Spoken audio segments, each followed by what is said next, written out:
तुंगगडाची ही कठीण अशी उतरण असल्यामुळं या ठिकाणी रेलिंगसाठी या दोऱ्या बांधण्यात आलेल्या आहेत। संस्कार केंद्राची मुलं ही रेलिंग पकडून हळूहळू खाली उतरत आहेत।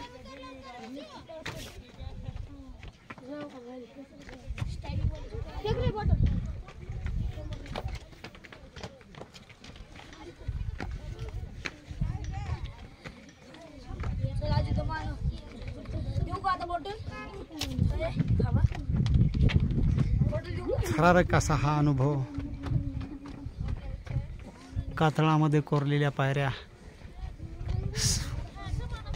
डोंगर उताराच्या घसरणीच्या पायऱ्या, म्हणून रेलिंगचा आधार घेत घेत हा किल्ला चढावा लागतो आणि उतरावा लागतो।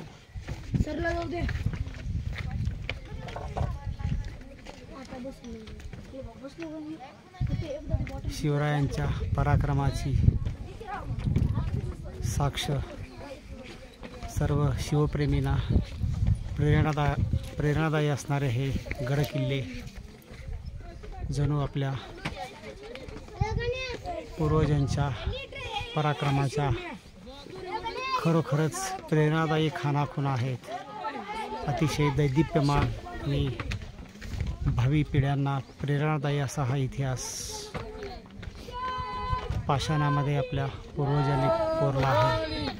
तो अशा प्रकारच्या थरारक अनुभवाच्या आधारे आपल्याला जीवनाचं सुंदरपण जे आहे ते बनवता येतं।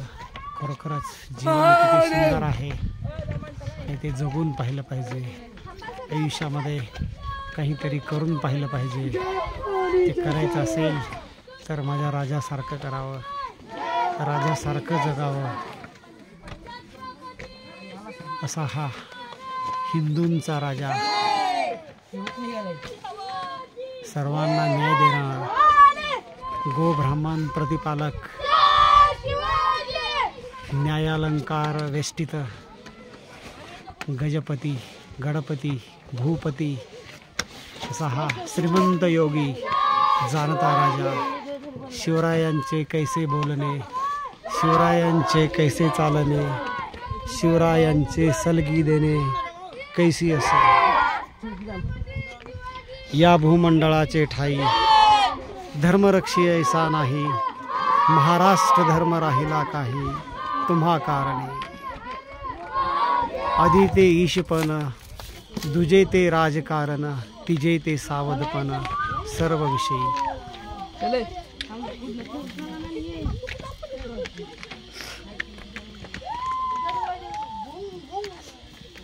रयतेचा राजा, स्वराज्याचा वाली, हिंदमी स्वराज्य रक्षक, धर्मसंस्थापक असा राजा छत्रपती शिवाजी महाराज आणि त्यांचे पराक्रमी सुपुत्र छत्रपती संभाजी महाराज यांनी निर्माण केलेला हा इतिहास अशा पद्धतीने आपल्याला